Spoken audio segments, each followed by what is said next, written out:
जय हिंद दोस्तों, आप सभी का बहुत बहुत स्वागत है मेरे यूट्यूब चैनल में। आज मैं आपको भारत में मुस्लिम सुधार आंदोलन और भारत में जो आंदोलन थे उन सब चीज़ों के बारे में हम पढ़ने वाले हैं। तो मैं आपको बता देना चाहता हूं कि मैं आपको इस चैनल पे एनसीईआरटी सार संग्रह की क्लासेस करा रहा हूं और जिसमें मैं आपको पॉलिटी की क्लासेस कंप्लीट करा चुका हूं और मैं मॉडर्न हिस्ट्री की क्लासेस आपकी स्टार्ट कर रहा हूँ। क्लियर। और ये जो टॉपिक था हमारा सामाजिक, धार्मिक एवं सांस्कृतिक सुधार आंदोलन, इसमें मैंने कल की जो क्लास कराई थी जिसमें जो पार्ट 1 का आपने वीडियो देखा था उसमें हमने ये पेज और यहाँ तक पढ़ा था। और आज की क्लास हमारी यहाँ से स्टार्ट होगी हिंदू धार्मिक सामाजिक आंदोलन से। तो चलिए क्लास को शुरू करते हैं। सबसे पहले हम हिंदू धार्मिक सामाजिक आंदोलन में संस्था, संस्थापक, स्थापना स्थल और कुछ इसके प्रमुख उद्देश्यों के बारे में पढ़ने वाले हैं। ठीक है, ये चीज़ें देखिए, इसमें से 1 मार्क्स 2 मार्क्स का क्वेश्चन आता है। जैसे ब्रह्म समाज हो गया, आपका प्रार्थना सभा हो गई, भारतीय ब्रह्म समाज हो गया, धर्म सभा हो गई, तो यहाँ से क्वेश्चन बनते हैं। तो ऐसा नहीं है कि आप ये सब टॉपिक इग्नोर कर सकते हो। अगर आप एसएससी का एग्जामिनेशन दे रहे हैं, एसएससी रेलवे, तब तो हर चीज़ पढ़ कर जाइए। अगर आप बीपीएससी ये सब चीज़ों में बैठ रहे हैं तो आपको नॉलेज होनी चाहिए, तभी आप अपना जो मेंस का पेपर है उस पर आप कुछ लिख सकते हैं अगर सामाजिक आंदोलन पे आ गया तो। चलिए, सबसे पहली बात करते हैं हम अमृत सभा। इसके जो संस्थापक थे वो थे राम मोहन रॉय। स्थापना 1815, स्थल था कलकत्ता और हिंदू धर्म की बुराइयों पर आक्रमण एवं एकेश्वरवाद का प्रचार प्रसार, ये इनका प्रमुख उद्देश्य था। ब्रह्म समाज की बात करें तो राम मोहन रॉय 1828 कलकत्ता, इसका उद्देश्य एकेश्वरवाद का प्रचार था और इसका नाम ब्रह्म सभा था। पहले इसका नाम ब्रह्म सभा था, बाद में इसका नाम ब्रह्म समाज पड़ गया। राम मोहन रॉय, याद रखिएगा, आत्मीय सभा और ब्रह्म समाज ये दोनों राम मोहन रॉय। ठीक है। धर्म सभा की बात करें तो राधाकांत देव 1829 कलकत्ता, इसकी स्थापना ब्रह्म समाज के विरोध में हुई और इसका उद्देश्य था हिंदू धर्म की रक्षा करना। तो जो ब्रह्म समाज है राम मोहन रॉय जी का, उसी की स्थापना के विरोध में धर्म सभा का क्या हुआ था, स्थापना किया गया था। और इसका भी उद्देश्य क्या था, हिंदू धर्म की रक्षा करना। और उसका उद्देश्य क्या था, एकेश्वरवाद, मतलब एक देवता की प्रचार प्रसार। आगे बात करें तत्वबोधिनी सभा, इसके संस्थापक थे देवेंद्रनाथ टैगोर 1839 कलकत्ता, इसका उद्देश्य था राजा राम मोहन रॉय के विचारों का प्रचार प्रसार करना। परमहंस मंडली, इनके संस्थापक थे दादो बाबा पांडुरंग 1849 बम्बे, इसका उद्देश्य जाति प्रथा के बंधनों को समाप्त करना था। आगे बढ़ते हैं। भारतीय ब्रह्म समाज, इसके संस्थापक थे केशव चंद्र सेन 1866 कलकत्ता में। ब्रह्म समाज से अलग होकर केशव चंद्र सेन ने नई संस्था स्थापित की थी जिसका नाम था भारतीय ब्रह्म समाज। इस विभाजन के बाद मूल समाज की आदि ब्रह्म समाज कहा गया। क्लियर। प्रार्थना सभा की बात करें तो इसको आत्माराम पांडुरंग 1867 बम्बई, इसका उद्देश्य था हिंदू धर्म के विचारों तथा प्रचलित मान्यताओं में सुधार करना था। आर्य समाज की बात करें तो दयानंद सरस्वती 1875 बम्बई, हिंदू सभा में सुधार और हिंदुओं का धर्म परिवर्तन रोकना था Arya Samaj. Theosophical society madam HP बलावास्तिका एवं हेनरी अल्काट, ये इनके संस्थापक है 1875 न्यूयॉर्क। इसका जो मुख्य उद्देश्य था वह था प्राचीन हिंदू धर्म एवं दर्शन का प्रसार, विश्व बंधुत्व की भावना को विकसित करना। ठीक है, किसका, थियोसॉफिकल सोसाइटी का। आगे बात करें साधारण ब्रह्म समाज, शिवनाथ शास्त्री और आनंद मोहन बोस। ईयर 1878 कलकत्ता। ब्रह्म समाज में द्वितीय विभाजन, समाज की व्यवस्था तथा समाज सुधार के प्रश्न पर केशव चंद्र सेन के युवा अनुयायियों के एक वर्ग ने उन्हें छोड़ दिया। तो साधारण ब्रह्म समाज की अगर हम बात करें तो इसमें ब्रह्म समाज के जो दूसरा विभाजन हुआ उसमें समाज की व्यवस्था तथा समाज सुधार के प्रश्न पर केशव चंद्र के युवा जो अनुयायी थे उनके एक वर्ग ने उन्हें छोड़ दिया। आगे बढ़ते हैं, बात करते हैं इंडियन नेशनल सोशल कॉन्फ्रेंस। इसके संस्थापक थे एम.जी. रनाडे जी। 1897 बम्बई। भारतीय समाज में प्रचलित जो बुराइयां हैं उनको दूर करके सोशल कॉन्फ्रेंस करना तथा महिला कल्याण करना, ये इनका उद्देश्य था। रामकृष्ण मिशन, वीवीआईपी है, पूछा गया बहुत बार। स्वामी विवेकानंद 1897 बेलूर स्थान, इसका उद्देश्य था मानवतावादी एवं सामाजिक कार्य करना। भारत सेवक समाज की स्थापना गोपाल कृष्ण गोखले 1905 बम्बई। मातृभूमि की सेवा के लिए भारतीयों को विभिन्न क्षेत्र में शिक्षित करना, ये था भारत सेवक समाज। पूना सेवा सदन की अगर हम बात करें तो इसकी स्थापना रामाबाई रनाडे 1909 पूना। महिला कल्याण को बढ़ावा देने के लिए इसका उत्थान या उनका उत्थान करने के लिए महिलाओं का Poona Seva Sadan. Social service league N M. Joshi 1911 Bombay. सामान्य नागरिकों के लिए जीवन में बेहतर कार्य करने का अवसर प्रदान करना, social service league. Women's Indian की बात करें तो ईयर 1923 मद्रास, और ये संस्था भारतीय महिलाओं के कल्याण हेतु गठित की गई थी, विमेंस इंडियन। रहनुमाई मजदया स्नान, इस संस्था का जो स्थापक थे वो थे दादा भाई नरोजी, फरदून जी और एच.एस. बंगाली। ईयर 1851 बम्बई। इसका उद्देश्य था पारसी या फिर जोरोएस्ट्रिनिज्म, जरतुष्ट धर्म सुधार तथा सभी पारसी महिलाओं में आधुनिक चेतना का प्रसार करना था। ठीक है, ये पारसी या पारसी महिलाओं के लिए था। क्लियर। आगे बढ़ते हैं।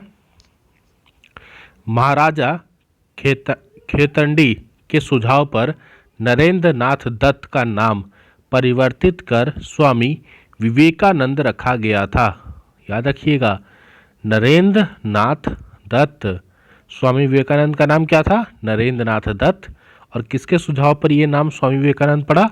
तो महाराजा खेतंडी के सुझाव पर। ठीक है, आगे बात करते हैं।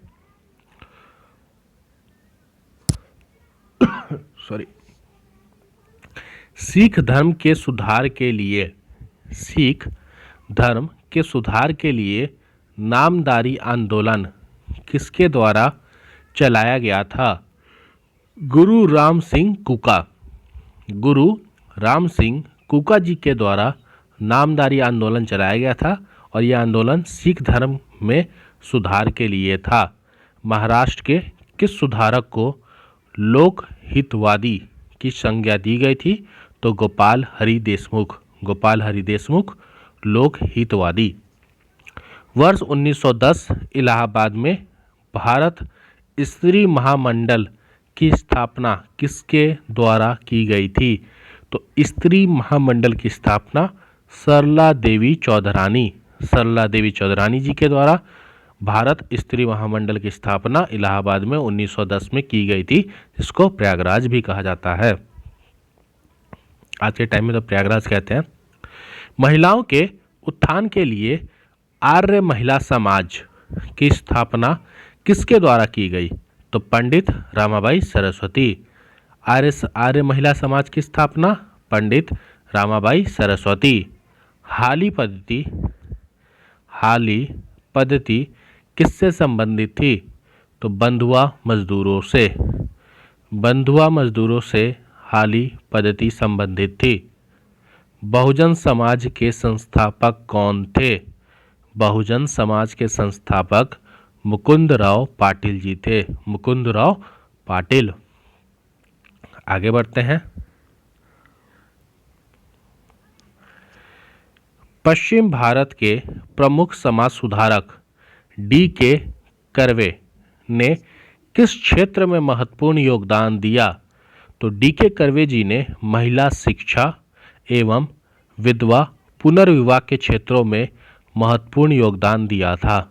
तो पश्चिम भारत के प्रमुख समाज सुधारक D.K. कर्वे जी ने किस क्षेत्र में प्रमुख योगदान दिया? तो महिला शिक्षा एवं विधवा पुनर्विवाह के क्षेत्र में। क्लियर? तो यहाँ पे आप देख सकते हैं। एक मिनट, मैं इसको ऐसे कर देता हूँ जिससे आपकी चीज़ें क्लियर हो। आगे बात करते हैं भारत में मुस्लिम सुधार आंदोलन। भारत में मुस्लिम सुधार आंदोलन का प्रवर्तक किसे माना जाता है? सर सैयद अहमद खान को। सर सैयद अहमद खान को भारत में मुस्लिम सुधार आंदोलन का प्रवर्तक माना जाता है। आगे बात करते हैं तहजीब उल अखलाक सभ्यता और नैतिकता नामक पत्रिका। सभ्यता और नैतिकता नामक पत्रिका के संपादक कौन थे? तो सर सैयद अहमद खान। ये नाम याद रखिएगा, सैयद अहमद खान, ये आप लिख सकते हैं। सर सैयद अहमद खान तथा बनारस के राजा शिव प्रसाद सिंह सितारे हिंद ने कांग्रेस की स्थापना के विरोध में यूनाइटेड इंडियन पैट्रियोटिक एसोसिएशन की स्थापना की थी। तो सर सैयद अहमद खान तथा बनारस के राजा शिव प्रसाद सिंह ने, जिसे सितारे हिंद भी कहा जाता था, उन्होंने कांग्रेस का जब स्थापना हुआ था 1885 में, उसके विरोध में इन्होंने यूनाइटेड इंडियन पैट्रियोटिक एसोसिएशन की स्थापना की थी। क्लियर? अब हमने इससे पहले जो पढ़ा, जितने आंदोलन पढ़े, वह सब भारत में हिंदू सुधार आंदोलन थे, हिंदुओं से रिलेटेड। अब हम भारत में मुसलमान सुधार आंदोलन के बारे में पढ़ने वाले हैं। तो चलिए इनको भी एक एक करके चीज़ों को समझते हैं और पढ़ते हैं। सबसे पहला आंदोलन है हमारा अलीगढ़ आंदोलन। कौन सा है? अलीगढ़ आंदोलन। तो अलीगढ़ आंदोलन की अगर हम बात करें, इसके संस्थापक थे सर सैयद अहमद खान। स्थान आपका नाम से पता चलता है, अलीगढ़ उत्तर प्रदेश में है। यह अंग्रेजी शिक्षा एवं ब्रिटिश सरकार के पक्ष में सबसे प्रभावी आंदोलन था। वर्ष 1875 में अहमद खान ने अलीगढ़ में मोहम्मद एंग्लो ओरिएंटल स्कूल की स्थापना की थी। तो यह अंग्रेजी शिक्षा या ब्रिटिश सरकार के पक्ष में सबसे प्रभावी आंदोलन था, क्योंकि वर्ष 1875 में अहमद खान ने अलीगढ़ में एक स्कूल है मोहम्मद एंग्लो ओरिएंटल स्कूल, उसकी स्थापना की थी। तो ये क्या कहते हैं, ये अंग्रेजों के खिलाफ आंदोलन नहीं था, ये भारत में मुसलमानों के सुधार के लिए आंदोलन था। ठीक, बात करते हैं अहमदिया आंदोलन। तो मिर्जा गुलाम अहमद इसके संस्थापक, पंजाब। यह उदारवादी सिद्धांत पर आधारित आंदोलन था, इसमें जहर का विरोध किया गया था। देवबंद आंदोलन की बात करें तो मोहम्मद कासिम ननौतवी, रशीद अहमद गंगोही। स्थान देवबंद, सहारनपुर, उत्तर प्रदेश। इसका मुख्य उद्देश्य कुरान की शिक्षा का प्रसार करना था और अंग्रेजों को विरोध करना। ठीक है, आगे बात करते हैं वहाबी आंदोलन। सैयद अहमद और राय बरेलवी। स्थान इसका पटना मुख्य केंद्र था और यह सांप्रदायिक मुस्लिम सुधारवादी आंदोलन था। अब देखिए, ये आंदोलन थोड़ा याद रखिएगा अगर आप बिहार से रिलेटेड एग्जामिनेशन दे रहे हैं तो। कौन सा? वहाबी आंदोलन, ठीक है, क्योंकि पटना इसका मुख्य केंद्र था और इसे हम सांप्रदायिक मुस्लिम सुधारवादी आंदोलन कहते हैं। क्लियर? अब हम बात करने वाले हैं अंग्रेजों द्वारा निर्मित सामाजिक सुधार के कानून एवं अधिनियम। अभी हमने इससे पहले आपका हिंदुओं में जो सुधार था वो पढ़ा, फिर मुसलमान का पढ़ा, अब हम पढ़ेंगे अंग्रेजों द्वारा। चलिए देखते हैं कि अंग्रेजों द्वारा क्या सुधार किए गए थे। सबसे पहला कानून है नवजात कन्या हत्या कानून। गवर्नर था जॉन सोर, वर्ष 1795। इस कानून के द्वारा कन्याओं की हत्या पर रोक लगा दी गई थी। तो कौन सा कानून था? नवजात कन्या हत्या कानून, ठीक है, जॉन सोर। बाल हत्या निरोधक कानून, बाल हत्या निरोधक कानून ये था आपका वेलिजली 1804। नवजात शिशुओं को मारने पर रोक। इस कानून के तहत आप नवजात जो शिशु होते थे उसे मार नहीं सकते थे। बाल हत्या निरोधक कानून। फिर आता है सती प्रथा निषेध कानून। ये विलियम बेंटिक था, गवर्नर जनरल, 1829। इसमें सती प्रथा पर कानूनी रोक लगाकर इसे हत्या माना गया था कि अगर सती प्रथा किया जाता है तो इसका मतलब आपने हत्या की है। हिंदू विधवा पुनर्विवाह अधिनियम, ये डलहौजी ने करवाया था 1856। इस अधिनियम के द्वारा विधवा विवाह को कानूनी मान्यता दी गई थी। उसके बाद करते हैं सम्मति आयु अधिनियम। ये आपका लैंसडाउन 1891 में 12 वर्ष से कम आयु के बालकों के विवाह पर रोक लगाई गई थी। किसमें? सम्मति आयु अधिनियम में, कि 12 वर्ष से कम आयु के जो बालक हैं वो विवाह नहीं कर सकते। तो नवजात कन्या हत्या कानून आपको समझ आ गया कि कन्या के हत्या पर रोक। बाल हत्या निरोधक कानून मतलब नवजात शिशुओं को मारने पर रोक। सती प्रथा, हिंदू विधवा और सम्मति आयु अधिनियम में 12 वर्ष से कम आयु के बालकों के विवाह पर रोक लगा दी गई थी। क्लियर? आगे बढ़ते हैं।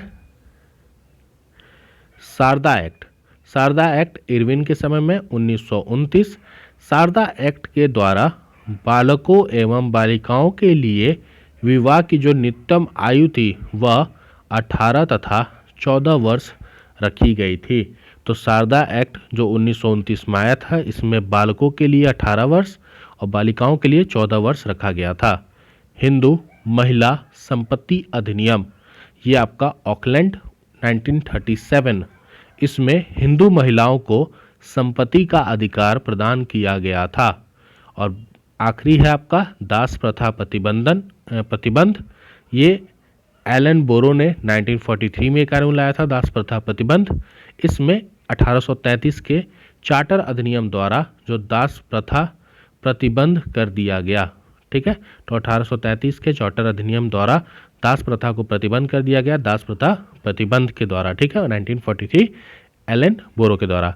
भारतीय राष्ट्रीय कांग्रेस INC के इलाहाबाद अधिवेशन 1888, इलाहाबाद अधिवेशन 1888 में जॉर्ज यूल जो एकमात्र ब्रिटिश थे उनको अध्यक्ष के रूप में चुना गया था।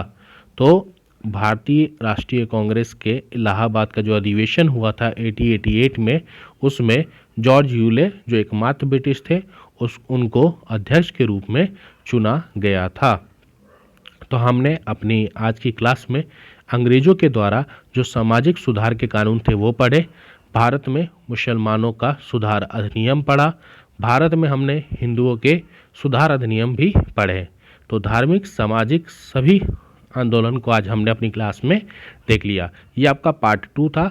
जो सामाजिक धार्मिक एवं सांस्कृतिक सुधार आंदोलन की क्लास थी ये आज कंप्लीट हो गई। मैंने आपका पार्ट 1 पहले अपलोड कर दिया था, आज की क्लास में पार्ट 2 आपका अपलोड हो गया है। क्लियर? वीडियो अच्छा लगा कृपया करके लाइक करें, वीडियो को शेयर करें, सब्सक्राइब कर लें चैनल को, जिससे आपको वीडियो अपडेट्स डेली मिलती रहे। किसी को कोई थॉट्स कोई प्रॉब्लम तो कमेंट करके आप बता सकते हैं। मिलते हैं नए वीडियो में। जय हिंद, जय भारत।